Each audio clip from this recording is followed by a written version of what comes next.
بسم اللہ الرحمن الرحیم۔ محترم ناظرین السلام علیکم۔ قارون حضرت موسیٰ علیہ السلام کا خالہ زاد بھائی تھا۔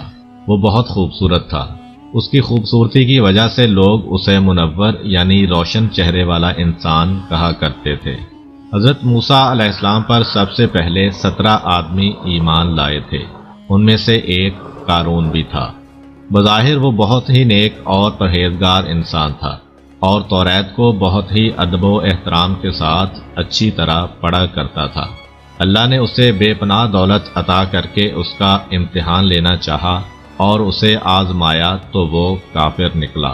حضرت موسیٰ علیہ السلام کیمیا کا علم جانتے تھے۔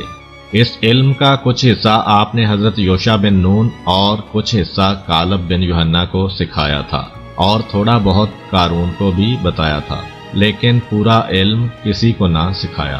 بعد میں قارون نے حضرت کالب بن یوحنا اور حضرت یوشع بن نون کی شاگردی اختیار کر کے ان دونوں سے علم کیمیا کو مکمل طور پر سیکھ لیا۔ پھر اس نے اپنے اس علم کی بدولت دھات کو سونا بنانے کا تجربہ کیا، جس میں وہ کامیاب رہا اور بہت بڑے خزانے کا مالک بن گیا۔ خزانہ پا کر قارون بہت مغرور ہو گیا تھا۔ اب وہ سونے کی زین والے سفید قیمتی گھوڑے پر سوار ہو کر باہر نکلتا۔ 300 غلام اس کی دائیں طرف، 300 کنیزیں بائیں طرف اور 4000 سپاہی اس کے گھوڑے کے آگے آگے چلا کرتے تھے۔ یہ سب کنیزیں اور غلام اس زمانے کے بہترین اور قیمتی ترین لباس میں ہوا کرتے تھے۔ اس طرح سے وہ لوگوں پر اپنی شان و شوکت کا اظہار کرتا تھا۔ بے دین یا کمزور ایمان والے لوگ جب اس کی یہ شان و شوکت دیکھتے تو افسوس سے ہاتھ مل کر کہتے، کاش جو مال و دولت قارون کو ملا ہے وہ ہمیں بھی مل جاتا۔ واقعی قارون بڑا خوش نصیب ہے۔ جبکہ جو لوگ ایماندار اور اللہ پر یقین رکھتے تھے وہ قارون کی شان و شوکت دیکھ کر کہتے، اے قارون اپنی دولت پر اتنا گھمنڈ نہ کرو، کیونکہ خدا اترانے والوں کو پسند نہیں کرتا۔ جو کچھ اللہ نے تجھے دیا ہے اس میں سے آخرت کے لیے بھی کچھ جمع کر۔ جس طرح اللہ نے تجھ پر احسان کیا ہے تو بھی دوسروں پر احسان کر، اور زمین پر فساد مت پھیلا کہ اللہ فساد پھیلانے والوں کو پسند نہیں کرتا۔ ان لوگوں کے جواب میں قارون کہتا کہ یہ سارا مال و دولت تو میں نے اپنے علم کے ذریعے حاصل کیا ہے، اس میں اللہ کا کیا احسان۔ اس طرح روز بروز قارون کا غرور بڑھتا چلا گیا۔ آہستہ آہستہ وہ دولت کے نشے میں اس قدر چور ہو گیا کہ حضرت موسیٰ علیہ السلام کی توہین بھی کرنے لگا۔ اس نے مذہبی محفلوں میں جانا چھوڑ دیا، عبادت ترک کر دی۔ وہ اپنے آدمیوں سے کہتا کہ وہ حضرت موسیٰ علیہ السلام پر کوڑا پھینکیں۔ حضرت موسیٰ علیہ السلام کو قارون کے اس رویے پر بہت ہی افسوس ہوتا۔ جب زکوٰۃ کا حکم آیا تب بھی قارون نے گستاخی کی اور کہا کہ یہ رقم تو بہت زیادہ ہے۔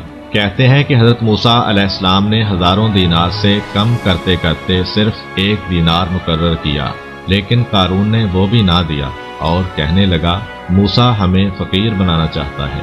قارون نے ایک مرتبہ ایک بدکار عورت کو اشرفیوں سے بھری 2 تھیلیاں دے کر کہا کہ بھرے مجمع میں حضرت موسیٰ علیہ السلام پر بدکاری کی تہمت لگائے۔ اگلے دن جب حضرت موسیٰ علیہ السلام لوگوں کو نصیحت کر رہے تھے تو اس محفل میں قارون بھی آ گیا۔ جب آپ بدکاری سے پرہیز کی نصیحت کرنے لگے تو کہنے لگا، آپ کو بھی لوگ بدکار سمجھتے ہیں۔ پھر اس نے گواہی کے لیے عورت کو طلب کیا، لیکن خدا کی قدرت سے اس عورت کے دل میں خدا کا خوف پیدا ہوا اور اس نے پورے مجمع کے سامنے سب کچھ سچ سچ بتا دیا اور قارون کی دی ہوئی اشرفیاں بھی دکھائیں۔ اشرفیوں کی تھیلی پر لگی قارون کی مہر دیکھ کر لوگوں کو عورت کی بات پر یقین آ گیا اور وہ سمجھ گئے کہ یہ سب کچھ قارون نے حضرت موسیٰ علیہ السلام کو بدنام کرنے کے لیے کیا تھا۔ پھر آپ علیہ السلام نے بد دعا کی اور فرمایا کہ جس کا دل چاہے میرا ساتھ دے اور جس کا دل چاہے قارون کا ساتھ دے۔ یہ سن کر صرف 2 آدمیوں کے علاوہ باقی سب اس سے الگ ہو گئے۔ بد دعا کے نتیجہ میں اللہ تعالیٰ نے زمین کو حضرت موسیٰ علیہ السلام کے اختیار میں دے دیا۔ آپ علیہ السلام نے زمین سے فرمایا، اے زمین اسے نکل جا۔ قارون اپنے گھر بار اور مال و دولت سمیت گھٹنے تک زمین میں دھنس گیا۔ یہ دیکھ کر اس نے چلانا شروع کیا اور معافی مانگی۔ حضرت موسیٰ علیہ السلام نے پھر زمین کو حکم دیا، اسے نکل جا، تو وہ کمر تک دھنس گیا۔ وہ روتا رہا اور ہاتھ جوڑتا رہا، لیکن اللہ کے حکم پر حضرت موسیٰ علیہ السلام کہتے گئے اور وہ دبتا چلا گیا۔ اس طرح دیکھتے ہی دیکھتے قارون اپنی شان و شوکت، مال و دولت اور اپنے چاہنے والوں کے ہمراہ لوگوں کی نگاہوں سے اوجھل ہو گیا۔ امید کرتا ہوں کہ آپ کو آج کی ویڈیو اچھی لگی ہوگی۔ اگر آپ کو ہماری ویڈیو اچھی لگی ہے تو ویڈیو کو لائک کریں اور اس طرح کی مزید ویڈیوز دیکھنے کے لیے ہمارا چینل سبسکرائب کر لیں۔ ملتے ہیں نیکسٹ ویڈیو میں، اجازت دیجیے، اللہ حافظ۔